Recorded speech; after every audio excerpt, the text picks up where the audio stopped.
Puerta abierta para visitar las tripas del viaducto nuevo, más de 200 metros de recorrido para descubrir la ingeniería de esta infraestructura, con datos como que contiene 1.100.000 toneladas de acero o 8.000 metros cúbicos de hormigón. Tenemos pilas del orden de 30 metros de altura, pero es que por debajo hay pilotes, precisamente por las características del terreno, de otros 30 metros de profundidad. O sea que desde la punta del pilote hasta arriba son 60 metros, aunque solo veamos 30, ¿no?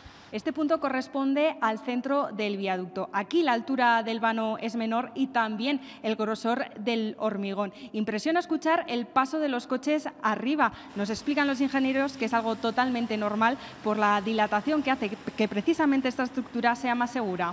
Curiosidad ya como turolenses de poder pasar por el interior de un puente que normalmente pasan todos los días.